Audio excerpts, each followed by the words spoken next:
vocês estão? Tudo bem? Eu espero que sim, eu espero que vocês estejam todos bem, né? Com saúde, aquilo de sempre, com alegria, com paz no coração de vocês, com determinação, com vontade de aprender. Nós estamos aqui hoje para mais uma aula de EBD, hoje seguindo lá os nossos episódios, né? As nossas séries que nós estamos lá em Jeremias. Estamos indo quase para o finalzinho, né, das séries de Jeremias. Hoje nós vamos falar sobre Carta aos Exilados, tá bom? Vamos ver o que Deus preparou para nossa aula nesse domingo, nosso EBD nesse domingo.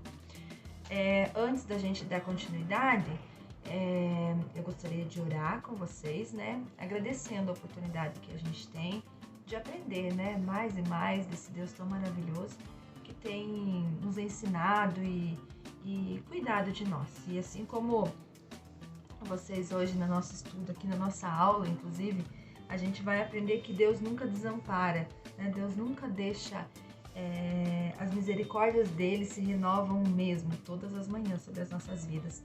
E sempre foi assim, Deus sempre renovou as misericórdias dele sobre o povo dele, né?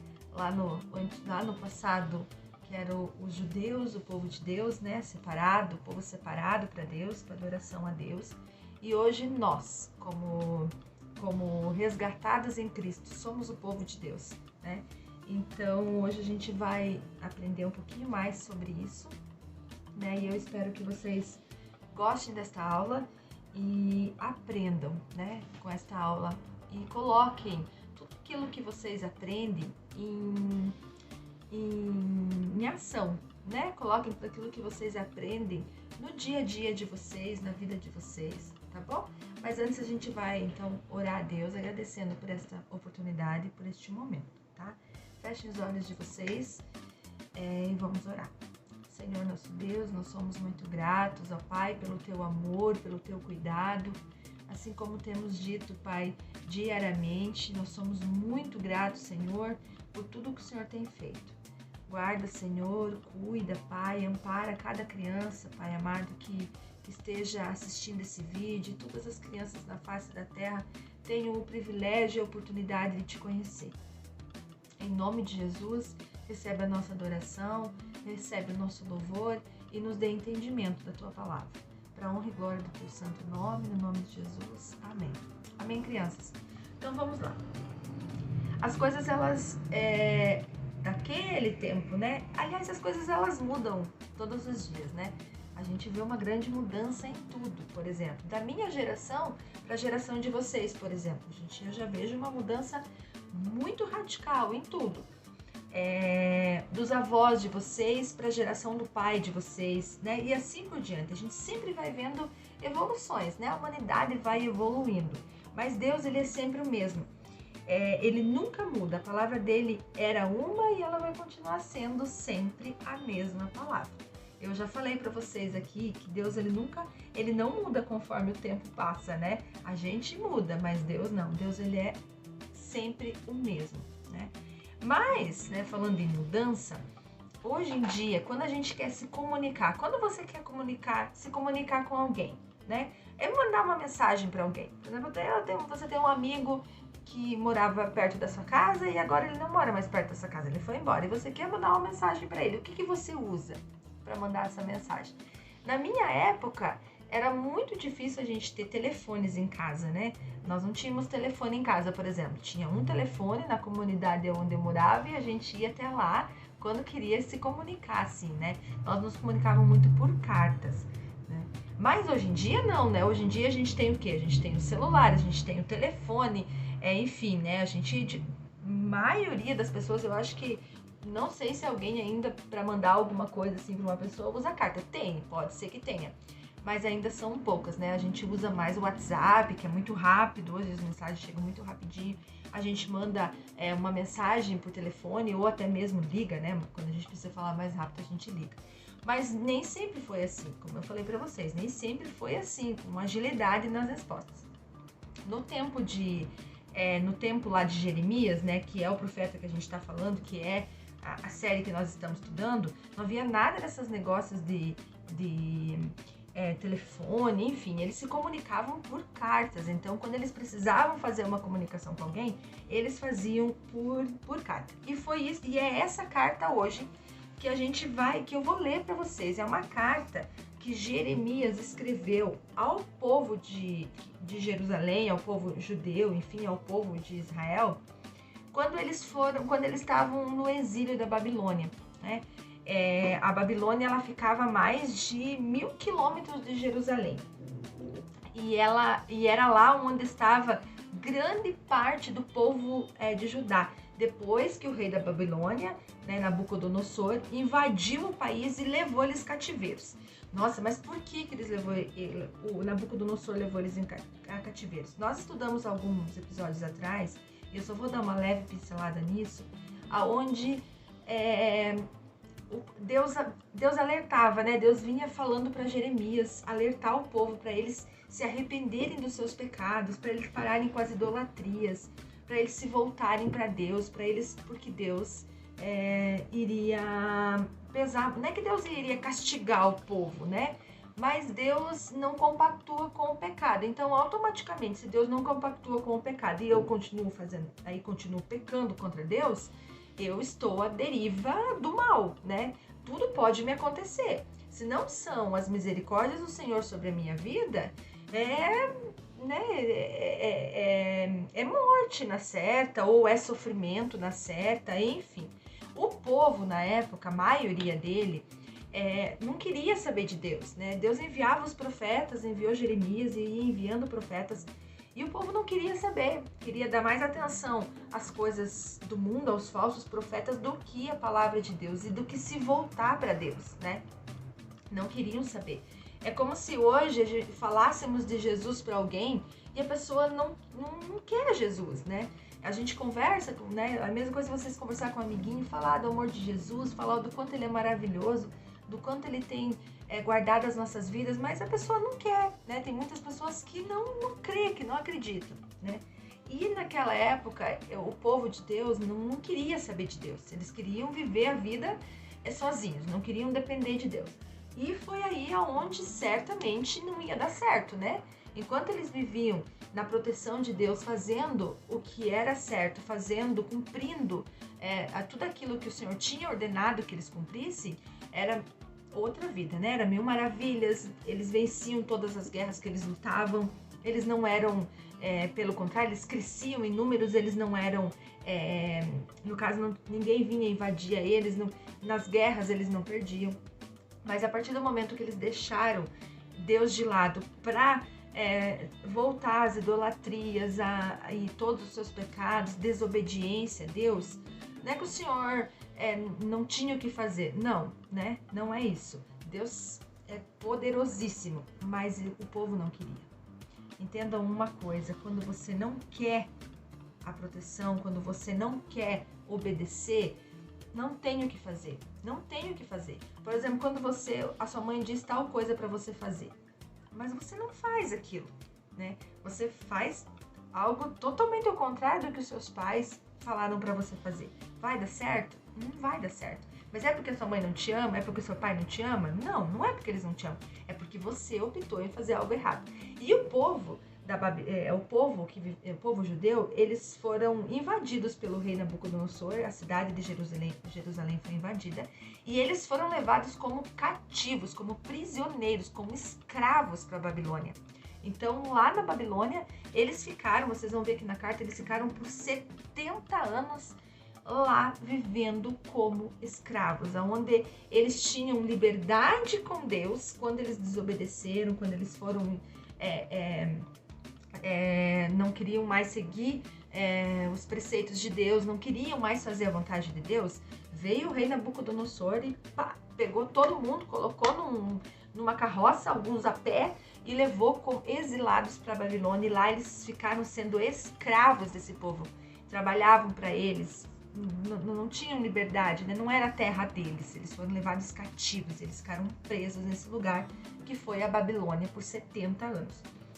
Mas Deus, ele se compadeceu do povo, e mesmo o povo não é que estava lá, certamente, né, depois que foram levados ao cativeiro, muitos se arrependeram, né, e sabiam que naquele momento estavam sendo, tudo que eles tinham feito de errado estava caindo sobre eles, porque o pecado ele sempre deixa consequências na nossa vida, né? Então a consequência daquele povo naquela época era ser escravo, era ficar cativo, longe da sua terra, enfim. Mas Deus, através do profeta Jeremias, pediu para que Jeremias escrevesse uma carta e enviasse ao povo lá na Babilônia essa carta. E Jeremias escreveu. E essa carta, é o conteúdo dessa carta que agora a gente vai ler. Então eu peço para que vocês peguem a Bíblia de vocês para acompanhar a leitura. Lá em Jeremias, no capítulo 29, a partir do versículo 4 até o 14. Eu vou ler para vocês, tá? Prestem atenção no que o Senhor fala para o povo. O Senhor Todo-Poderoso, o Deus de Israel, diz o seguinte a todos os judeus que ele deixou Nabucodonosor levar como prisioneiros de Jerusalém para a Babilônia. Construam casas e morem nelas. Plantem árvores frutíferas e comam as suas frutas. Casem e tenham filhos. E os filhos casem e também tenham filhos. Vocês devem aumentar em número e não diminuir. Trabalhem para o bem da cidade, para onde eu os mandei como prisioneiros. Orem a mim, pedindo em favor dela. Pois se ela estiver bem, vocês também estarão. Eu, o Senhor Todo-Poderoso, o Deus de Israel, os estou avisando para que não se deixem enganar pelos profetas que vivem no meio de vocês, nem por aqueles que dizem que podem adivinhar o futuro. Não deem atenção aos sonhos deles. Eles dizem mentiras em meu nome e eu não os enviei. Eu, o Senhor, estou falando. O Senhor Deus diz ainda: quando os 70 anos da Babilônia passarem, eu mostrarei que me interesso por vocês e cumprirei a minha promessa de trazê-los de volta à pátria. Só eu conheço os planos que tenho para vocês: prosperidade e não desgraça, e um futuro cheio de esperança. Sou eu, o Senhor, quem está falando. Então vocês vão me chamar e orar a mim, e eu responderei. Vocês vão me procurar e me achar, pois vão me procurar com todo o coração.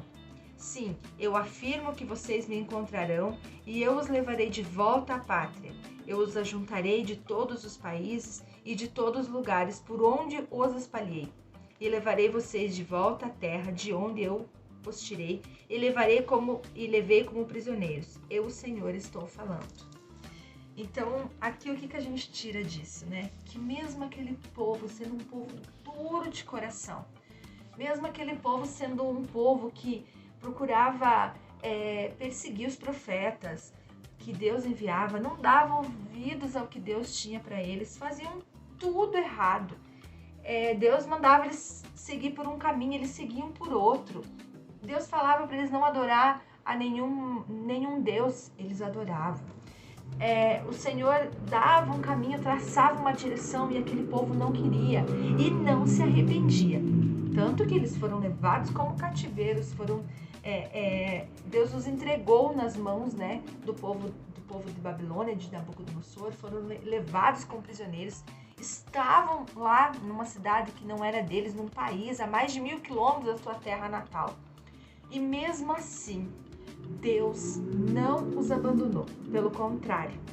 Deus disse a eles, e Deus diz para nós também, que Ele tem planos bons para nós, né? Ele tem planos, Ele diz aqui assim, só eu conheço os planos que eu tenho para vocês.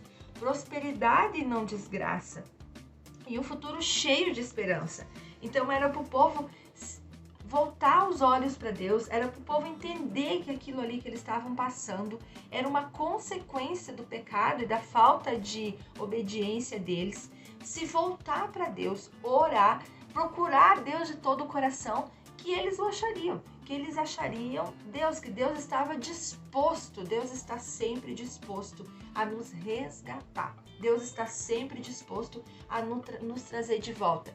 Mas para que isso aconteça, nós precisamos entender que se a gente não se arrepender dos nossos maus caminhos e hoje não aceitar Jesus como nosso Salvador, não tem o que fazer, né? Nós precisamos reconhecer isso, nos voltar a Deus, para que Deus nos resgate novamente, né? Porque como ele disse lá no povo de Israel, que ele tinha planos bons, ele tem planos bons, porque só Deus conhece os planos que ele tem para nós, né? Se a gente imaginasse quais seriam esses planos, crianças, a gente não saía do caminho, sabe?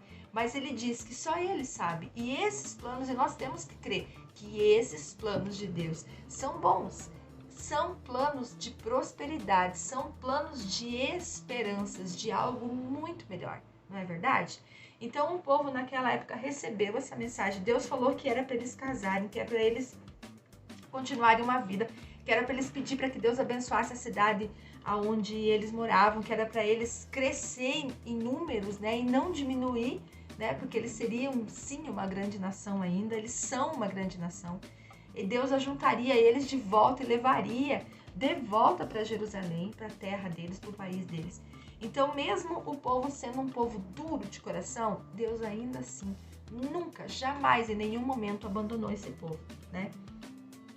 Como eu estava falando para vocês, como o Senhor é misericordioso, Ele não iria esquecer do seu povo. E depois que passasse esses 70 anos de exílio, Ele traria o povo de volta a Jerusalém, né? Essa carta foi uma mensagem profética e uma promessa de Deus para o povo. Lembre-se, assim como o povo de Judá pecou e sofreu por o pecado, mas também recebeu a misericórdia do Senhor, assim também eu, você e esse mundo em que nós vivemos também, né, sofremos por causa do pecado. Mas recebemos o perdão através de quem? Através de Jesus. As misericórdias de Deus para nós é Jesus. Então, Jesus Cristo pagou pelo nosso pecado lá na cruz, né? Então, Deus se compadeceu de nós. Deus se compadeceu e se compadece do mundo até hoje. E Ele se fez homem, morreu na cruz por amor a mim e a você. E o que nós temos que fazer? Nos arrepender dos nossos maus caminhos, aceitar Jesus como nosso único e suficiente Salvador e receber toda essa promessa de Deus, né? Que Deus tem planos bons para nossas vidas, planos de nos fazer prósperos, de nos fazer felizes, de nos dar esperança, porque Jesus um dia vai voltar, né? E a promessa dele é nos levar junto com ele para o lugar aonde ele foi preparar, né? Esta carta profética de Jeremias é um aviso e um alento. Um aviso para o povo naquela época sobre os falsos profetas e que abundavam na Babilônia, né? Que tinha vários falsos profetas na Babilônia. Então não era para o povo dar ouvidos aos falsos profetas, né? Atualmente a igreja aqui, a nossa igreja, o povo de Deus na terra também enfrenta um monte de heresias semeadas por muitos que baseiam as suas mensagens em textos bíblicos tirados fora do contexto. Tira-se lá um texto, muda o contexto e jogam, né, montam as suas igrejas baseadas nesses contextos que são totalmente errados, né? Porque a Bíblia não é baseada em um único texto, a Bíblia ela é completa, né? Ela é a palavra de Deus completa. Eu não posso tirar um texto só dela e fazer com que esse texto se encaixe na minha vontade, né? Eu preciso ler toda a Bíblia, entender para que aquilo foi escrito. É a mesma coisa aqui, ó. Por exemplo, a gente lê o texto aqui, essa carta que Jeremias escreveu ao povo e entende que essa carta foi uma carta que Jeremias enviou a um povo que estava cativo, né? Que alguns recados que ele precisava dar, que não podia se voltar para a idolatria novamente, que era para né? Não era para ficar buscando adivinhos, né? Mas sim confiar no Senhor, buscar o Senhor, porque os planos dele são bons. Se nós pegar só esse texto aqui e colocar numa vontade nossa, por exemplo, vai ser uma heresia, né? Se nós colocarmos isso para justificar alguma coisa que eu estou fazendo por uma vontade minha, é uma heresia, não está certo, né? E hoje em dia a gente vê muito isso, igrejas se formando através de alguns contextos totalmente distorcidos da Bíblia, e nós precisamos tomar muito cuidado com isso. Por isso que nós precisamos conhecer a verdade, e a verdade é a Bíblia. A gente precisa ler a Bíblia para conhecê-la e não deixar que ninguém nos engane, certo? A mensagem para nós, o povo de Deus hoje, é de alento, né? é de saber que nós temos um Jesus e que esse Jesus voltará um dia e que nós estamos sobre a graça, né? Sobre a graça desse Deus tão maravilhoso. Que mesmo com as injustiças e perseguições deste mundo sejam contínuas e crescentes, haverá um reino de justiça com a volta do nosso Senhor Jesus.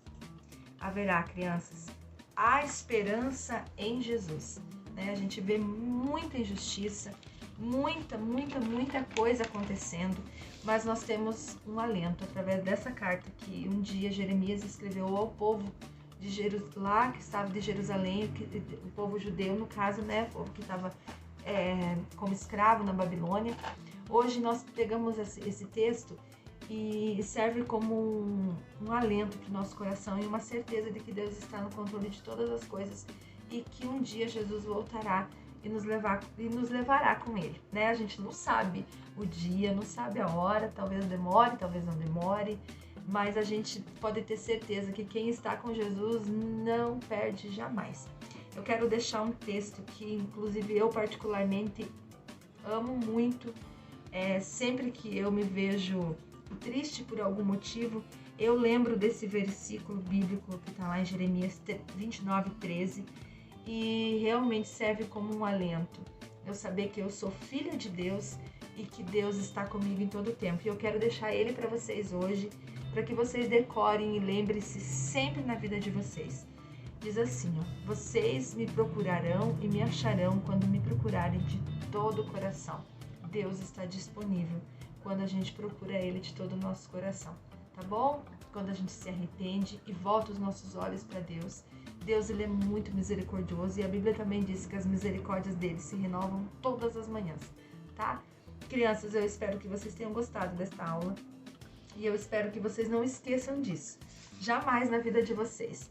Voltem-se sempre para Deus.